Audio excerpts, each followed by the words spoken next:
You're listening to an Airwave Media Podcast.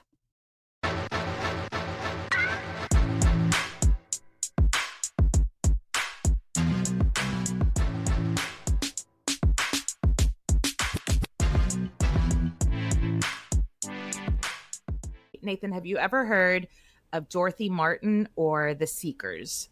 I have no idea what you're talking about. Dorothy Martin and The Seekers also, I just keep thinking of like some female-led punk rock band or something. That does sound like Pat Benatar and The Seekers. Like, it sounds like that. But they're actually an alien doomsday cult from the 1950s. Have you ever heard of the psychology term cognitive dissonance? Yes, I think the nation is experiencing, half of the nation is experiencing it right now. Yes. Well, they're not a famous cult because there wasn't like a whole lot of people in this cult and nothing horrific happened to anybody. But their belief in just some wacky bullshit inspired the psychologist who coined the term cognitive dissonance. Interesting. Yeah. I love this. So a little scene setting. When I first started trying to choose a cult, I'd actually started with the Children of God. I don't know if you've ever heard of that cult. And then I just said, never mind. Because I just don't have it in my heart right now to spend time learning about child abusers. It's all bad. And so then I searched female cult leaders because I think it is important to show representation for crazy people. Women in male-dominated fields. I think that's important to show. I love this for us.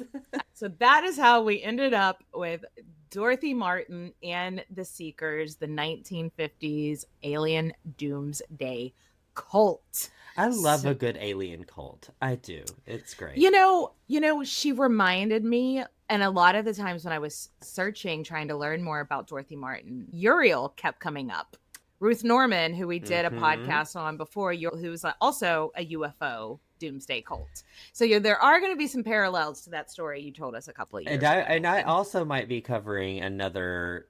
Well, she is kind of UFO-y, culty-ish, but we'll be covering another one of those. So this is going to be a UFO cult summer. Yeah. Get out the way, hot girl summer. UFO cult summer. Now, before we get started, I want to introduce three major people, the three main characters in this story. Okay. So we have Dorothy Martin, who I just said, Charles Lawhead, and Leon Festinger. So Dorothy is a housewife in her 50s. Charles Lawhead is a college professor and a former Christian missionary. And Leon Festinger was a psychologist who was working at the University of Minnesota. Uh-oh, it's a trio. This is a deadly trio. Of these people, we probably know the least about Dorothy Martin's history. So she's a housewife in the 50s and her kids are moved out. And Dorothy doesn't really have anything going on in her life. I feel like there was a lot of women back then that after their kids left and their husbands were still working, they realized, what do I have? Well, they spent 18 years taking care of a human being, and then all of a sudden it's gone. And it's like, well, what am I doing? Right. By the mid-50s, 1954 is when this story takes place. She is searching for something else in her life. So she starts joining groups that she can find about alternative religions, alternative ways of thinking. She starts learning about theosophy and starts attending groups in the Chicago area to discuss theosophy with other people. And you did the big head nods. But Helena Blavatsky, she's the one that originated it. And it was a little witchy. It's kind of this molding of different religions all into one. I've actually read her one of her books. Oh, really? So I do know a little bit about her. Was it just batshit?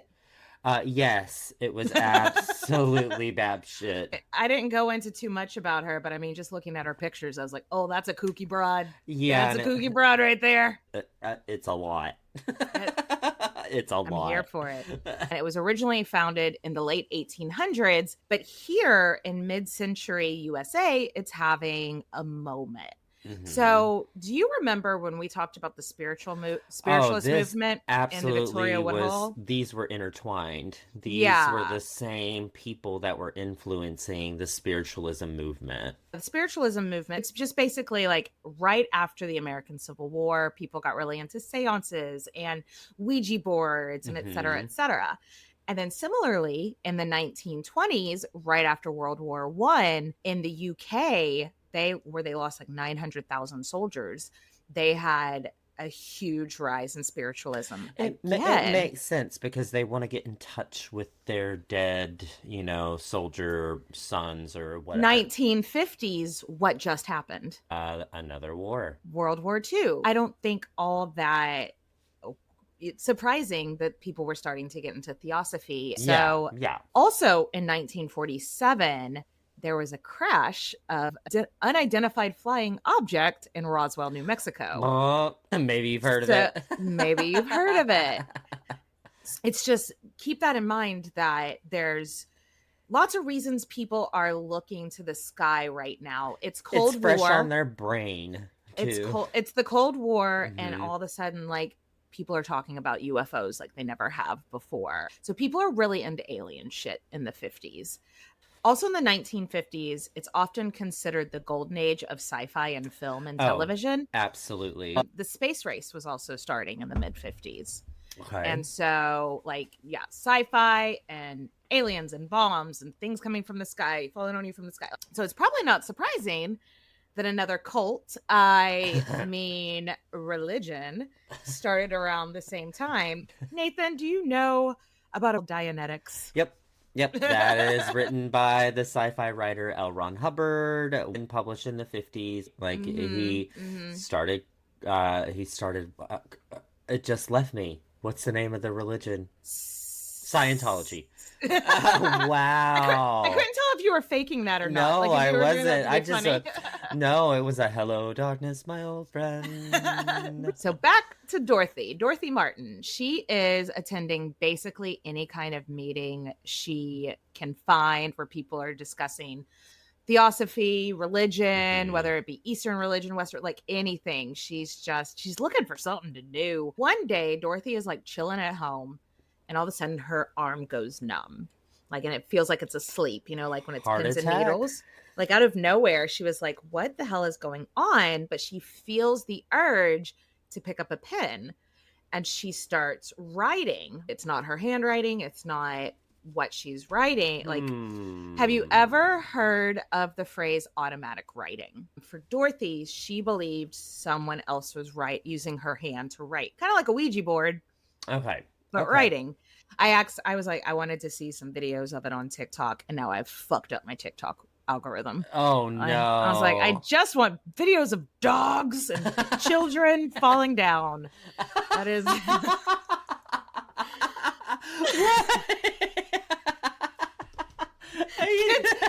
kids falling off slides is like, just, it's a whole, because they're fine. They're fine. Katie just likes the casual torture of children. They're fine. Oh my God. They're fine, and they're very funny. I love this for you. So Dorothy believes that she is channeling her dead father. And because he's writing about, like, basically the gist of what her dad's message is like, hey, your mom doesn't plant the flowers that she used to plant in the spring anymore. She needs to I like those flowers. I want to see them again. Okay. And so she's like, okay. So she's like, holy shit. And she goes to her mom and she's like, this is what's happening. And her mom is like, I love this for you. If this is comforting for you, that's great. But leave me out of this weird shit. No, thank you. And then she goes and tells her husband, Harold, and he's basically just like, neato, babe. Glad you got a hobby. Like, I wish I could find more about Harold, because he seems like a really nice and supportive husband while his wife was going through this kooky phase. Yeah, glad you got a hobby. So this hobby stuck, and she is practicing automatic writing for like hours a day, just talking to her dad about mundane shit. And then one day, it's not her dad anymore. Okay. It's this guy who calls himself Elder Brother. Okay. Which just made me think of like Warren Jeffs or something. I know. That's exactly what popped into my head. So anyway, basically the gist is Elder Brother is like, whoa, Dorothy, you have a talent. You are an amazing channel for people from the other side, but you are wasting your talents with your dad talking about fucking flowers and shit. And stay tuned. I've got bigger plans for you. Okay. I'm Elder Brother. I'm part of this group called the Guardians. Oh. We are from a planet called Clarion, which was in this other dimension called like Sierra or something like that. And we are a group of aliens, but we want to like guard planet Earth. We're gonna have a job for you. Stay tuned. So okay, it is giving me like Uriel vibes, also Scientology vibes. Okay. Let's put a pin in Dorothy. What are your thoughts so far? It totally makes sense why it feeds into the culture at the time. We have multiple cults springing up in this particular moment. It also happens in the 60s and the 70s that you start to see them. And again, like, it's like this cycle. So let's leave Dorothy and her automatic writing and Elder Brother for a second and switch gears and get to know Charles Lawhead. Lawhead? I don't know. It's spelt like laugh head. And I've heard it pronounced Lawhead, Loghead, Lawhead. I don't know. Charles Lawhead is what feels right to me. So Charles was a professor and medical doctor, and he was teaching classes at Michigan State University. Okay. But before he went to med school, he and his wife Lillian had been Christian missionaries in Egypt. And while in Egypt, Lillian suffered some kind of like mental collapse, where she was like having these horrible nightmares and having these urges, like they couldn't keep like sharp objects around her because she was having urges to self-harm and to harm her family and stuff. And for reasons, they decided that this was something paranormal, like something like, like these were visions from God or something bigger was happening. Well, I have to you have to put yourself in their shoes when you don't know a lot about mental illness. And sometimes there are triggers and things that can make somebody do that. Mm-hmm. But if somebody is otherwise normal their entire life, and then all of a sudden just randomly they go crazy, you're like, oh, it's got to be something spiritual because they weren't like that before. Totally. But the triggers of probably moving to Egypt and having all this stress and all that probably triggered her. But their minds, anyway.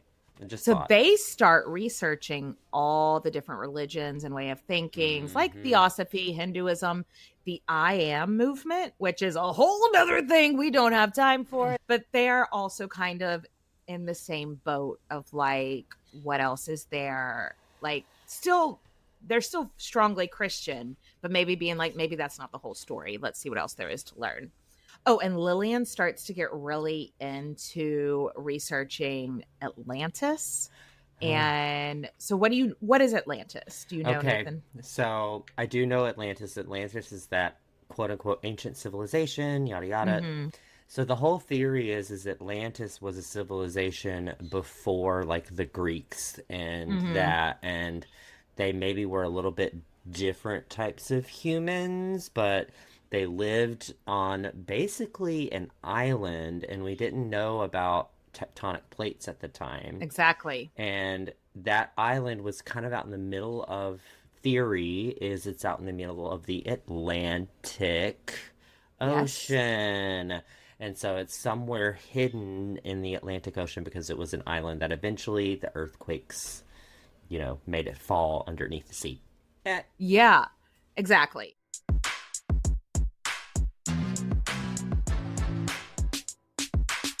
Now we know that Atlantis probably wasn't real, now that we understand more about like prehistoric land masses and tectonic plates and stuff like that. But to the Lawheads right now, they're like, that shit is real and it's tied to something with mysticism. And there's also another ancient a prehistoric continent called Mu, so Mu, I guess, that kind of a lot of, I'd only ever heard of Atlantis before, but Mu is kind of like the same. Maybe Mu, I don't know. It's kind of like the same deal. Like it's prehistoric, but like boop, like ate up by the ocean. It's gone. Mm-hmm. Anyway, basically the whole experience that the Lawheads had was just to got them really, really into alternative religions and borderline occult shit. When they move back to the US, he gets his job at the college and they join a non-denominational Christian church. But Charles starts a like extracurricular group with like his church members called the Seekers. Okay. And this is where we get Pat Benatar and the Seekers. Mm-hmm, okay. Exactly. It's mainly younger people, so like college students or people in very up to common, like their early common 30s. in cults. Yeah. Very common.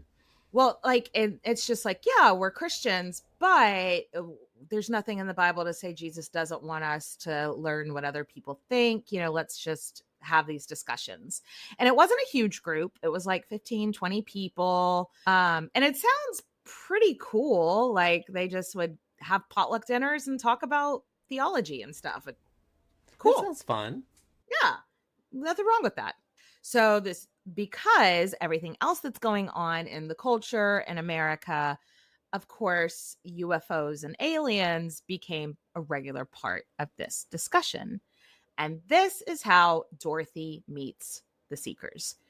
Someone that she had met along the way that she told about her automatic writing to was like, I think you would like this guy I know, Charles. He works at a college, but he runs this group with his church, blah, blah, blah. And when they tell Charles about Dorothy, he is just like, yes, I need to meet her immediately. So Dorothy goes to the meeting with the Seekers, and it seems like they are just right away like, this chick is the real deal. And now she's an integral part of the group. And at first, it's kind of nice. There's a story of her hosting a meeting at her house in the early days where it's like people from the Seekers are bringing their spouses or their partners or friends. And Dorothy's husband like is talking about like college football with the guys. And one of the ladies comes and brings flying saucer shaped cookies. Oh, yes, please. Yes, please. Cute, right? Like that sounds fun. Please. But it kind of seems like now that she's, you know, not just telling a couple of friends and her husband about Elder Brother and the Guardians. Now that she's got an audience, that's when like the Guardians were like, okay, time to ramp up these conversations. And Elder Brother tells her, I'm now going to hand you over to Sonata, and this is going to be your main point of contact moving forward. So Sonata from the planet Clarion was a big fucking deal. Because who do you think Sonata is? If you had to guess. Oh, is Sonata like a reincarnation of like Buddha, Gandhi, Jesus sort of thing? Just Jesus. Oh, okay. Sonata's just Jesus. We're just sticking with one of them. You're on the right path. I love this. You're so good at this. And Sonata... so good at cults. So good at cults, yes. Sonata is Jesus. And since Dorothy does consider herself a Christian, she is like, whoa, this is a big deal. You know, like she is really excited, but Sonata's like, whoa, girl, like hold up. The end of the world is coming soon. There is going to be a flood. It's always coming. It's always the end of the world. It makes me... Please don't set a date. The moment that they set a date, it's like, no. I have a design somewhere. For a while I was making quotes from our shows, and one is like, or don't put an expiration date on your cult. No, you don't, because it's always like the world's gonna end on this day, and it's like, but what happens when it doesn't? All right. Did you ever watch Cognitive Dissonance? No. Did you ever watch Parks and Rec and the episodes with the cult? All hell Zorp, and it's like, yeah. I just kept thinking about that, but yeah. It's right on trend with this. So at first, Dorothy freaks out because, oh my God, alien Jesus, you know, and she doesn't tell anyone at first because it's a lot to take in.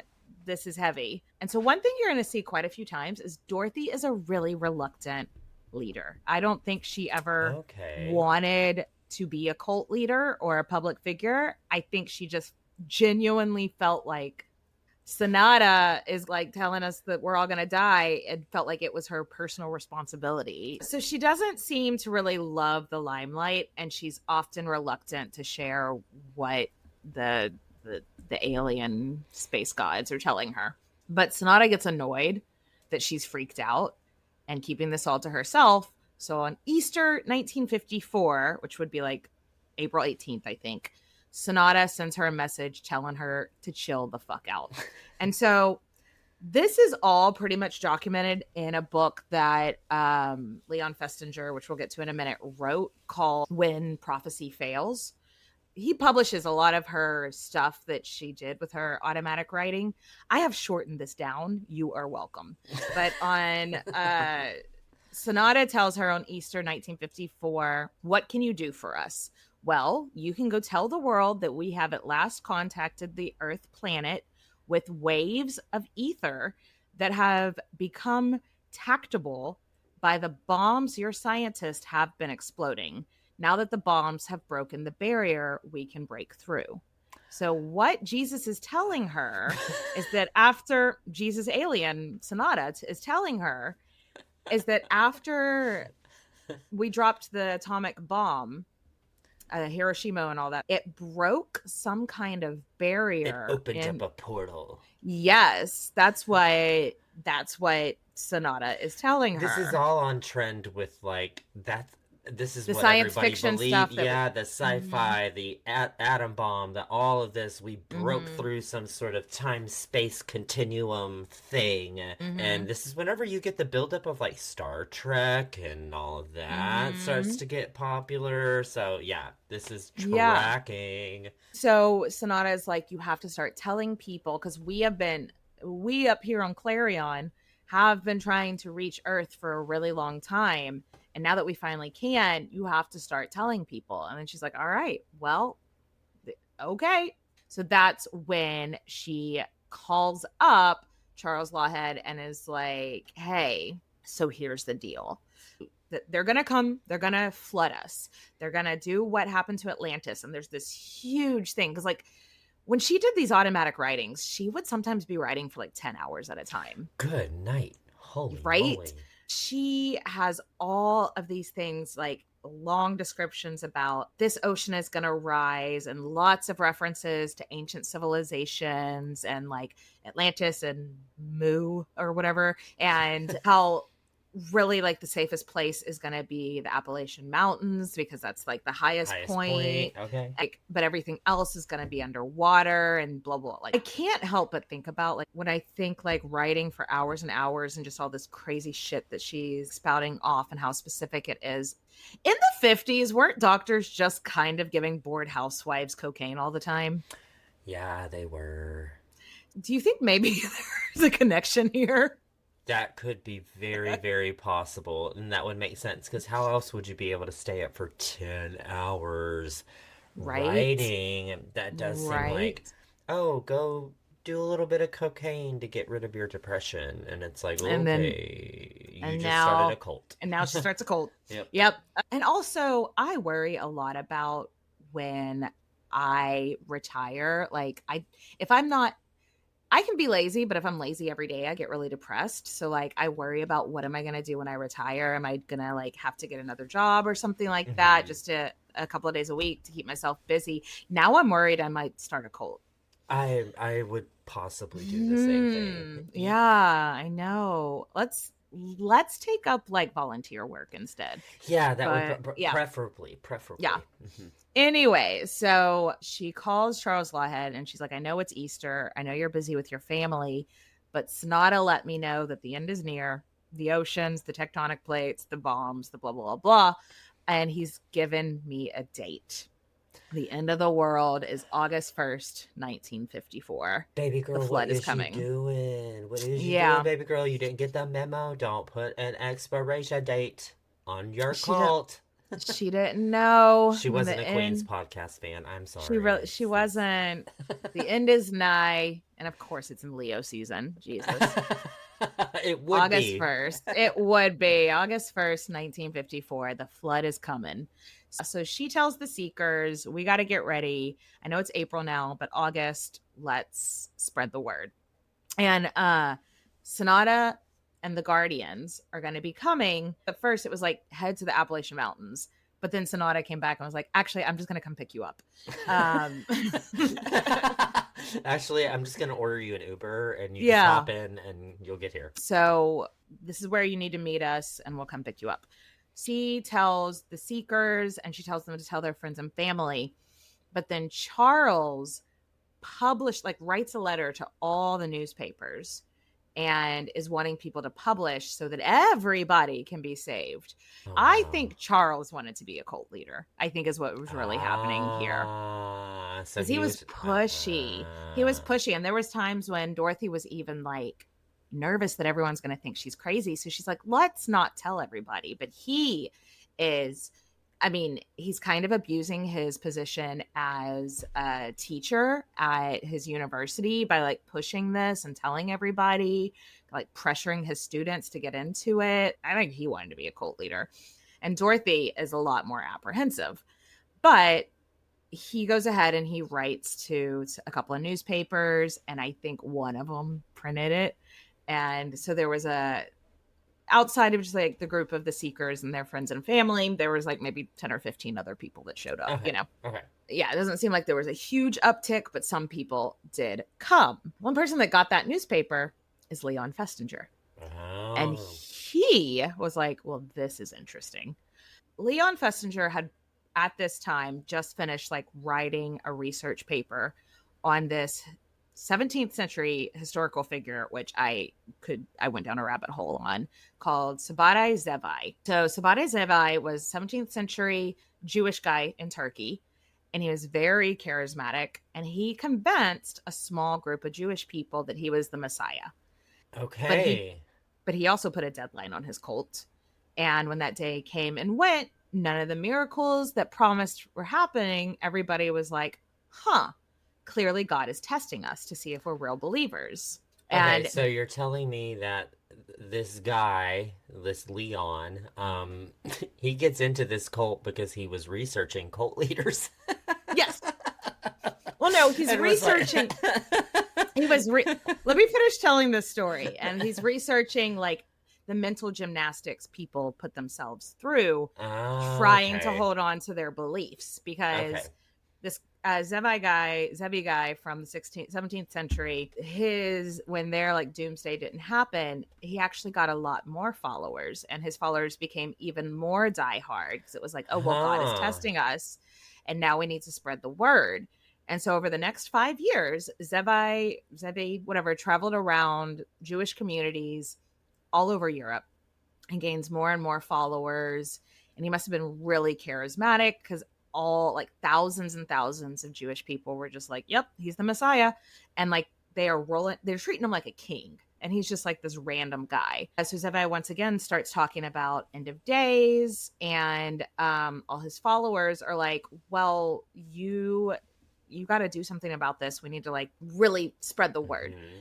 So very long story short, God tells Zevi that the Sultan of the Ottoman Empire, who was Muslim, would be deposed, and that Zevi would take his place. And so him and 1,000 or so of his followers marched to Constantinople to spread the word. And unsurprisingly, Zevi was arrested like pretty much immediately. Yeah.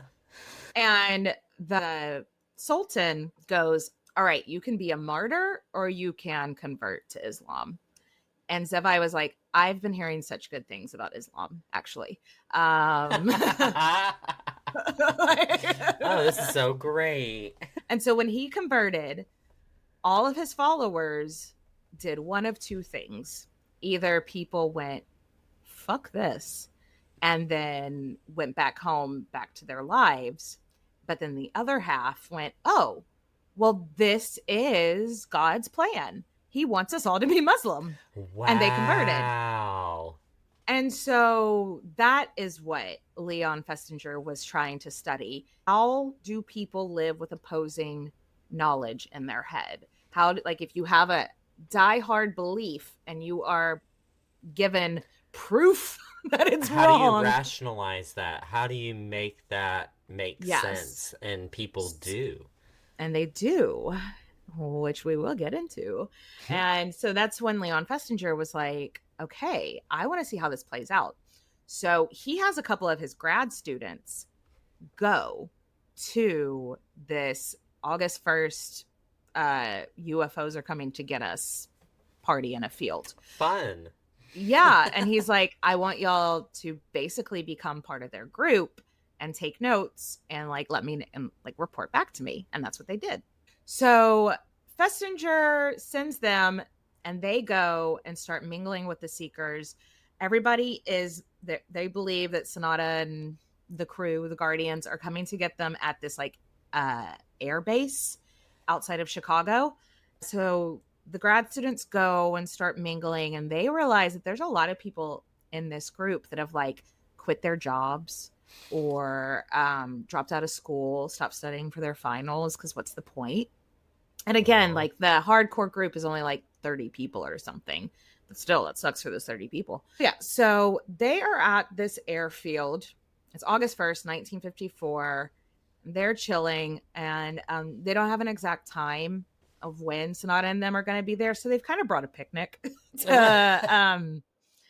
They brought a lot of water. It's hot as fuck. So they brought a lot of water, and they brought like watermelon to stay hydrated while they wait for the spaceship, because it's important to stay hydrated.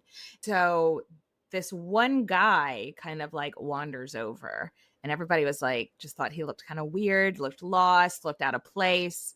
And so Dorothy goes over to talk to him, and he's not there for like, he didn't see the newspaper or anything. So she's just like, oh, what? And he was like, I don't know, I'm just wandering through. And she's like, can I get you some water? And he was like, no. And she was like, that's so weird that he didn't want water. It's 1,000,000 degrees and like, you're going to be dehydrated.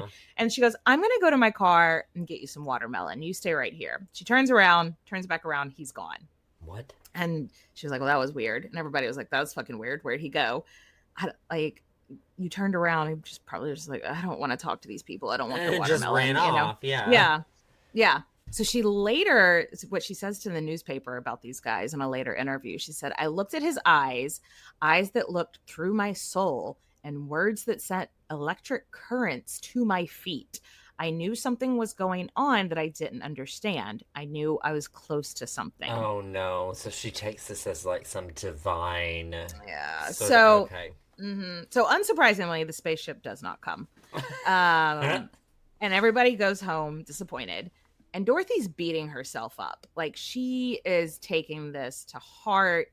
She's like, what have I done wrong? I thought the message was so clear. She's also feeling really bad about misleading people. And she goes home and prays. And then when she gets the tingling in her arm again, she picks up a pen and starts automatic writing. And Sonata was actually like, hey, I'm just going to use telepathy today. Oh, like so now they can just talk to each other with their minds. Okay. Yeah. Yeah. Totally normal. I don't know where else to put this. That Dorothy and Lawhead referred to it whenever she was either getting messages, either just through telepathy or like the automatic writing. They call it being on the beam, quote unquote, being on the beam. Okay. And so when she's giving that description about like, I knew I was close to something, I could feel like electricity going through me. When she's giving that quote to the newspaper, she's like, and I wasn't even on the beam. And they were like, what the fuck? Okay, that's not something everybody knows what you mean. But what lady? Like, yeah, no, okay, cool. So Sonata is like, hey girl, that weird guy that didn't want your watermelon, that was me. Of course it was. Of course it was. I wanted to see you in the flesh, and I wanted to make sure you're a real follower. Today was a test to see if you actually do it, and you passed. Yeah. Yeah. So, and he's like, now that I know you're a real follower, I'm going to give you the real tea. And like, just the detail that this woman wrote down about like the messages she was getting from Sonata. I'm just like, she should have been writing for TV shows and stuff. Like, it was so wild and detailed and probably cocaine infused with like, she's on the beam 14 hours a day. Yeah, like, yeah, there's something going on there.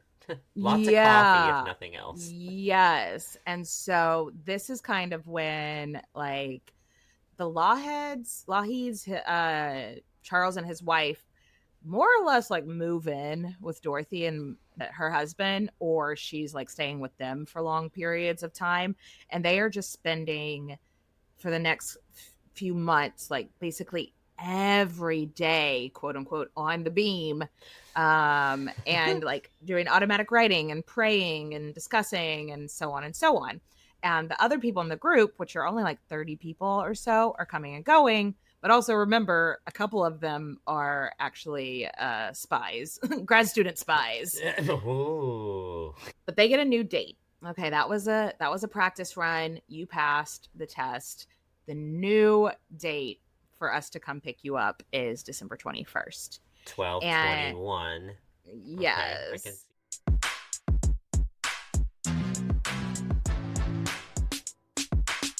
I can see that. A reporter actually comes to Dorothy's house and like interviews her now, and like, so you can find pictures and stuff of her. Not very many, because it wasn't a huge story, but like there's pictures of her and Charles, like, and they are just like with all earnestness telling these reporters about, the Guardians and alien Jesus and and Atlantis and oceans and Oh my gosh, it's so wild. It's so wild. But that was the fascination at the time. Like, everybody was fascinated with that. Right. And more people start quitting their jobs. Dorothy's dishwasher breaks and she decides not to replace it, because you don't need dishwashers on Clarion, I love that detail. Yeah. She's just like, oh, I don't need that. Yeah. So this goes on for a few months. I'm not going to go into all of the creative things that Sonata was telling Dorothy, but she should have been a sci-fi writer. Dorothy starts to get a lot of attention, or at least like locally. And like the kids from the local high school would just show up and be like, let's go talk to the crazy lady about her crazy stuff. She doesn't realize that they're making fun of her. She is just like, they want to know about the truth. And it's like, they're probably making fun of you, but okay. Zorp. And so it's so true. It gets like so out of hand that there's like this emergency PTA meeting called, and the police end up going to Dorothy's house being like, you have to leave the neighborhood children alone. Wow. And she was like, I'm not inviting them over. They're just coming over. And they're like, okay, well, don't answer the door for children anymore, because all of the parents are really pissed off. And she's just like this little old housewife. She's just like, what? I'm just trying to tell them about alien Clarion. Jesus. Yeah. All right. So now it's late fall and all these folks are like all in. It's only about like 20 people in the inner shit of it, doing the 14 hours on the beam or whatever. And they're just channeling messages from Sonata about how they're going to prepare for being, like taking up the saucer. Is that the sound it makes? Yep. So I want to introduce another character, Bertha. Bertha is just here for the plot. Like, there's nothing, like, she doesn't really provide anything to the story, but in the book that Leon Festinger and the grad students and stuff that did this for him wrote, they changed everybody's names. So like Dorothy in that book is actually Marion. Charles is Dr. Armstrong. They changed the name of Chicago to like Lake City or something. But so we don't know what Bertha's real name is, but Bertha is a shit starter. And she was annoyed that Dorothy was getting all the attention. So Bertha just like one day was like, oh, I have a message and it's from God. That's even better than Jesus, No. Bertha definitely wanted to be a cult leader. And if the Seekers had really taken off, like, I think she could have done it. Like, she was just she was actually a Scientologist, is what it said in the book too. Yeah. Who I don't know if it was called Scientology yet, but they used that phrase in the book, but like as a lowercase, like instead of the S being capital, it was like a lowercase Scientologist. So I don't know I don't know. I didn't spend too much time on that. Bertha starts receiving messages. And honestly, this has nothing to do with anything. I just thought you'd think the story was funny. Bertha is receiving a message from God. And he's like, you're going to give birth to spiritual Jesus. And no. And Dorothy, everybody else in the Seekers is like side-eyeing, like, sure, Bertha. But Dorothy is so pure and beautiful that she is just like, why would anybody lie about any of this? And so one day, Bertha is like, all right, I need to go give birth to the spirit of Jesus now. And Dorothy like makes her a bed up in her attic for her to give birth. And so for like an hour, Bertha just like acts like she's giving birth, and like Dorothy's like holding her hand. And so then she comes back downstairs after a few hours and is like, I have given birth to the spirit of Jesus. You're welcome. Cocaine. And yeah, I know. Cocaine. And Dorothy is just like, we have all witnessed something so great right now, but literally everybody else in the Seekers is like, oh, fucking Bertha. What the Bertha? What the hell, Bertha? Oh my gosh, that's hilarious. There's another one where it's like they get a message from the Guardians that Dorothy's husband is going to die and be resurrected. And so like they keep like checking in on Dorothy's husband, and he's sleeping because he still has a job. Like he works at a factory or something. He's got to get up and go to work the next day. So like throughout the course of this night, they keep poking in and being like, no, it looks like he's breathing. And then eventually they get a message of like, oh yeah, y'all missed it. He died and he came back. What? Oh my god. Oh, you missed it. You missed it. It was this whole thing. And you totally when you blinked that time, you totally missed it. You missed it. They also get notification that when they are beamed up into the spaceship, anything metal will like burn, so they don't need to be wearing anything metal. So they're like removing their bras, taking the zippers out of their pants. There's one guy that says to one of like the research assistants that he thinks is just another guy in the cult, like, don't tell anybody I have metal fillings in my teeth. I don't know what I'm gonna do about that. Like, thank God he didn't try to like pull his teeth out in the middle of this meeting. But yeah. So, and then one night they get a call, like a phone call, and it's a prank call, obviously, from somebody in the neighborhood. But they're like, hi, my name is Captain Video. I'm coming to pick y'all up tonight, actually. Captain Video? So apparently nobody watched TV in this group, because Captain Video was a TV show about a spaceship guy. Okay. That ran from like 1952 to like 1959 or something like that. So it was very clearly a prank call, but nobody knew about the show. And they were all like, oh, Captain Video, they're on their way. So they just all go outside and like, it's like, I'm going to be there at midnight tonight. So they just all go outside, I guess, shoeless and braless and no zippers on their pants. They make themselves passports, or Sonata, quote unquote, makes them passports, which are just like blank pieces of paper with like Zorp on it, like there's I get to really see it, like a Polaroid picture with Zorp. And so they go outside and wait till midnight, and then one of them's watch, I guess that doesn't have any metal in it, they're like, my watch says midnight, but then someone else is like, well, mine says 11:55, and they're like, okay. And so like they keep and so the research students are like having to like rush to the bathroom and write down like these notes and stuff. We're seeing it like when it doesn't happen, people are like, oh, well, maybe they are on Central Time, or maybe they're on Pacific Time. Maybe see them starting to have time change, spring forward, fall back. Maybe they don't know the conversion, like what time zone is it on Clarion. Maybe they don't know when midnight is. After this incident with Captain Video, there were a few people from the Seekers that are like, oh fuck, I can't believe I quit my job. Yeah. Damn it, I just shit, what the fuck. Right. That they're like, oh, fuck. And so then they go back inside after midnight, and Dorothy gets a message that's like, no, wait, we still need to hold on to that December 21st date. Like they told us, it's not that far. So what happens, they go ahead and send another message to the newspapers of like, this is what's going to happen. the day comes, the newspaper shows up, and nothing happens. And so they go back inside, and they stay out there till 3 a.m. Oh. They stay out there till 3 a.m. waiting, like, with these reporters just looking at them. Like, they go back inside, they get a message from Clarion again, being like, that was the final test. I get that y'all are ready now. We're going to be there Christmas Eve at 6 p.m. We know how time zones work. We're going to be there, but y'all need to sing Christmas carols so we'll know who you are when we come to pick you up. Is a choice.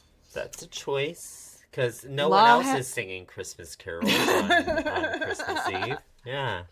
Lawhead is so sure that this is going to be it. He, like, pulls out the big guns and is, like, basically paying reporters to come. Oh, and Lawhead has been fired from his job at this point because they're like, we don't care about your religion, but you can't tell your students they have to join. You know, yeah, like, kind of weird. Kind of weird, bro. Stop. So on Christmas Eve, several newspapers come.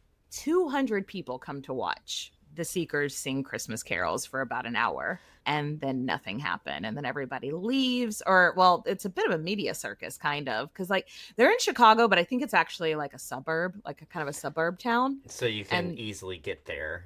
Yeah, but it's Christmas Eve. People are trying to, like, just, like, load up the car, go to grandma's house, but there's a bunch of people standing in the road. So the town gets big mad. Dorothy goes back inside after they don't show up, and she has a message from Sonata. Guess what? Their belief fixed it. The flood, like, all of your devotion solved conviction. The problems. Yeah, like, it's like your devotion helped save the world. Congratulations. Their good vibes stopped the flood. They fixed it.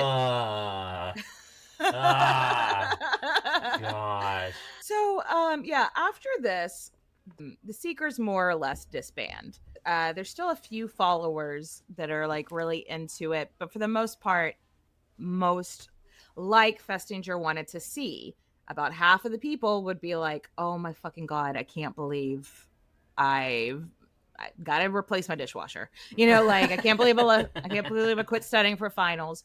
But then there were some people that, when met with this, their belief and the facts in front of them, do the mental gymnastics and buy into, we saved the world, guys. We did it, you know? Oh my gosh. Dorothy is run out of town. The cops come and they tell her husband, we want to put her in a psych ward, basically. Like, she's caused too many problems with the neighborhood kids, you know, causing big media circuses in this little town. Like, we want her to go undergo, like, psychological evaluation. And so Dorothy runs away. She goes to Arizona. Okay. She changes her name to Sister Thedra. That is also a choice. She writes books about Sonata for the rest of her life. Like, wow. So she was like still devoted to it for the rest of her life. If you go on Amazon and look up Sister Thedra, she's got like 3 or 4 books. I'm assuming all self-published. I can't see any major publisher. Right. Charles Lawhead, his sister tries to have him committed to a psych ward as well. Tries to basically put him in a conservatorship or something, but the courts just aren't on her side. Him and his family like stay in the occult and stay in everything, but they kind of just disappear into obscurity. Leon Festinger and the guys that helped him with this research wrote a book called When Prophecy Fails. I've linked to it in these show notes. So you can buy it online, but it's free on a PDF. So just read it there if you want to. It is really interesting. I didn't read the whole thing because it is like 300 pages and I just didn't have time. But I did a lot of Command F and then like find what I needed. And it's really, really interesting read. And it's kind of funny because they are treating these things people are saying like hard, cold facts in the book. But they're the most ridiculous things about alien Jesus. And it's really funny. But after like that book was really respected in the psychology field. And then 2 years later is when he puts out his research paper and coins the phrase cognitive dissonance. And he cites the behavior of the people from the Seekers as helping him find the research for this. And cognitive dissonance is, to this day, still a really, like, you know, Leon Festinger is a very well respected psychologist, and all of that was like a really important discovery. I don't know. It was an important book, and yeah. So that is how a kooky little housewife from a Chicago suburbs in the 50s, probably on lots of cocaine. Yep. Helped a very prominent psychologist come up with a phrase and a school of thought that is still very widely practiced. Cognitive dissonance. It's alive and well. And, oh God, is it? So what did you think about this story, Nathan? I loved it. I love any sort of alien cult. I love the expiration dates. August 1st, then December 21st, and then Christmas Eve. Then you did it. Yay! I love it. All right. Well, that is all I have for you today. I hope y'all enjoyed this kooky little story. And Nathan, I can't wait for a couple of weeks for you to give me the lowdown on your kooky little bitch. Oh, yeah, she kooky as hell. All right. Bye. Bye.